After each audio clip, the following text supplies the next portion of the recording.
Finals fever is gripping the nation this weekend, with AFL and NRL teams battling it out to keep their premiership dreams alive. And it kicked off with the Broncos' extraordinary win over the Storm. Let's bring in our reporters in Brisbane and Sydney. First to Ashlyn Crikellis at Suncorp Stadium. Ashlyn, they had plenty to cheer about at the Cauldron last night.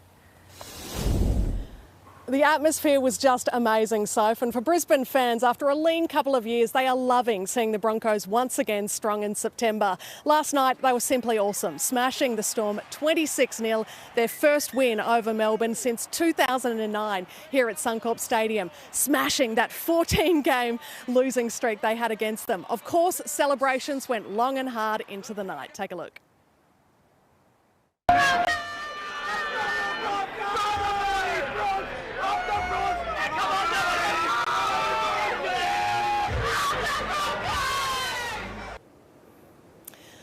Perhaps the only moment that the stadium went silent here was during the 73rd minute of play when Melbourne fullback Ryan Papenhuyzen fell awkwardly in a tackle, unfortunately breaking his ankle, an injury that's made even more cruel by the fact that he's worked so hard to just get back on the field after a serious kneecap injury. It made a bad night even worse for Melbourne. They will get another shot next week.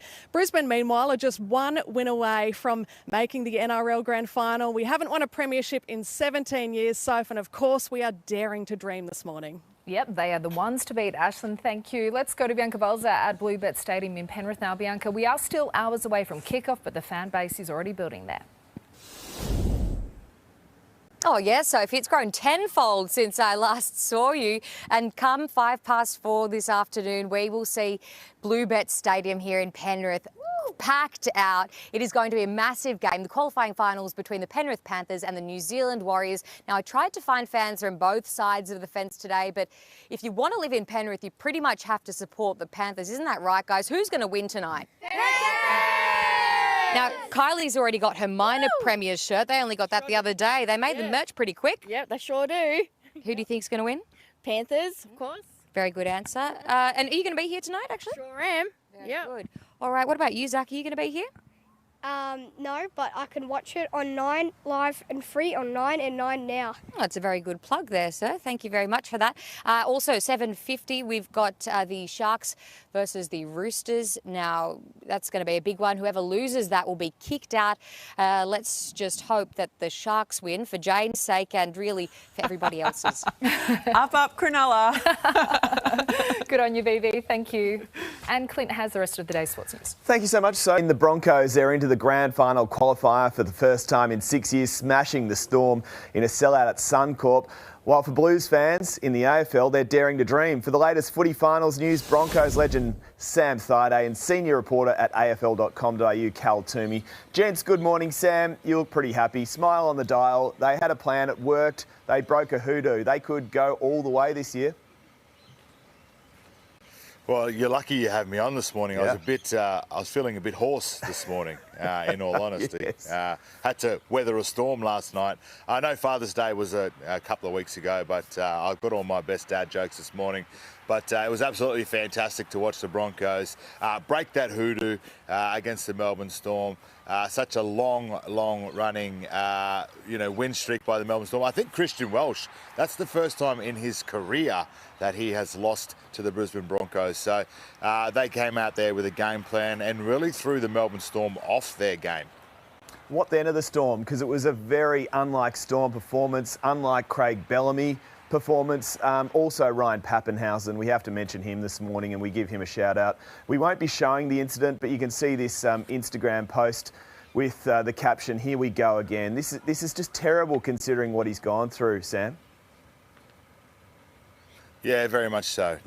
Craig Bellamy wasn't happy in the box, and I'm sure he's not going to be happy now as a coach. Getting a superstar like Ryan Papenhuyzen back out there on the field, a player who is so electric and is such a game breaker, to go down to another cruel injury. Rugby league can give you so much, but it can also take away so much as well. So, on a personal note, my thoughts are with Ryan Papenhuyzen. We know that he can bounce back from these big injuries, and I'd love to see him back out there on the field at some point in time, bigger and better than he was before. Yeah, well said. The footy community great at wrapping their arms around players like Pappy. Cal, to you in Melbourne, some Carlton fans probably haven't slept, which is fair enough. They're through to week 2 of the finals for the first time since 2013. How'd you rate the performance? Yeah, I was there last night, Clint, in the press box. There's a pretty loud roar at the end of the game. Look, they were pretty impressive, you must say, in that first half particularly. 5 goals up, they managed to really get the game on their terms. It was not without a bit of a fight back, though, from the Swans late. They did get within a goal with the final minute there to play, but they were too good in the end, the Blues. They just have weapons across the field, don't they? And we didn't even need to see Charlie Curnow dominate, so that's in store potentially for next week, where they will be without Harry Mackay, who's going into concussion protocol. So they'll miss him next week against the Demons. Both sides, of course, set to lose a couple of players there. I know you're getting nervous already for that one, Clint. It was a big result on Thursday night. We'll take us back to Thursday night because the Magpies have a week off, but their lawyers don't. They'll be working hard to get Braden Maynard off at the tribunal. He's been sent straight there. What'll happen? Oh, who knows, really? It's a couple of days away, and there's precedence on both sides of this. We've seen players get off for this type of action. We've seen players get suspended for it. Even just last year, Patrick Cripps was able to get off his charge and obviously go on to win a Brownlow medal.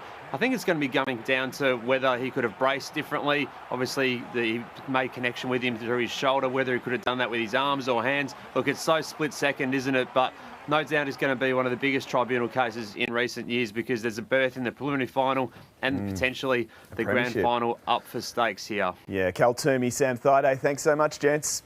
And don't miss your chance to witness real glory in the 2023 NRL and NRLW Telstra Premiership Grand Final as the final competitors go head-to-head at Core Stadium Sunday, October 1st. Tickets are selling fast right now. Secure yours, nrl.com/tickets. OK, now to the new platform giving fans exclusive access to elite athletes, and a few familiar faces have already jumped aboard. NRL's James Tedesco and soccer superstar Kaya Simon were the first to sign up to GOATed, alongside creator and cricket legend Nathan Lyon. And I'm pleased to say that Nathan and Kaya join us now in the studio. Welcome to you both. We'll start with you, Nathan. GOATed. What does it mean and how does it work? What's it mean? It's the GOAT. He's the GOAT. It's a good question. But no, my project behind this was I want to give back to the game that's given me so much. And this is a way that I could probably reach out to a lot more country kids. Being a country kid myself, if I had access to Shane Warne when I was a kid growing up, then that's the idea of it. Then we can hopefully aspire young boys and girls to play the games that they love, and by getting in touch with some of their favourite athletes. Well, Kai, why did you want to get involved?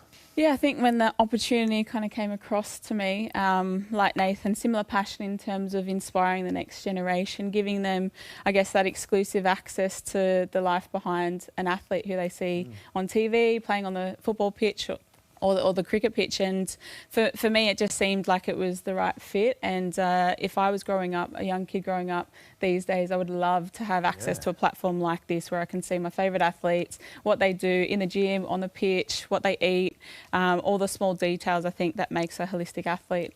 So is it a website? Is it an app? And what do you hope fans get out of it? What will they see? Yeah, hopefully they get access to the athletes who are jumping on board. But yeah, you can jump on goatedverse.com.au and they whack your email in there, and then you get access to videos. So I've sat down with for me personally, sat down with the sports psych, batting, bowling coaches, but also strength coach as well. So just getting really insight into how I prepare, both mentally, physically, but also tactically. I'll sit down and review test matches that we've played in for Australia, just recent Ashes.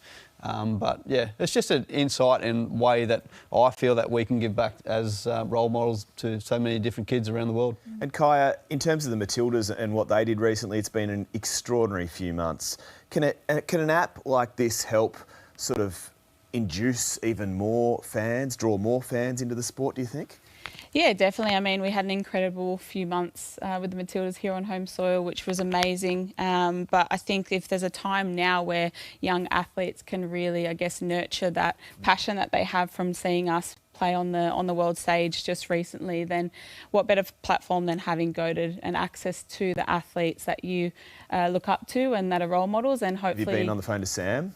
I haven't yet, but she might be on the list. But yeah, no, look, it's a platform that, you know, that's kind of at Nathan's discretion, being the founder, but it's a platform where other athletes can give access to those young kids. And yeah, what better way to see your role models, what they're doing, you know, off the pitch and out of their football kit. And Nathan, we have to ask you about your calf and your recovery and whether you're going to be back for summer. Yeah, definitely be back. Really good week this week. Back bowling, running, which is it's been 10 weeks now since I blew my calf, but it's all my rehab's on goated, so you can check it all out. But no, yeah, be back for the summer and I can't wait. Good stuff. Nathan, Kai, thanks so much.